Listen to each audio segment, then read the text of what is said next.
Okay, so our quick tip this time is all about how to jazz up your titles using photographs. On my page here, I've got a big bold title, so I'm going to tap on it and press the Format paintbrush. And this time I'm going to tap on Text Colour. On the right hand side you'll see Image, and if you tap there you can change image. I'm going to choose a picture of some fireworks, and straight away it fills my text. You can change the size of this picture by using the original size button and moving the slider. This image doesn't really work for me, so I'm going to try a different photograph. That looks much better. But what I will do is add a quick outline to my text.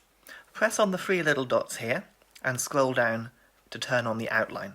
You can then choose a colour and the thickness. Job done.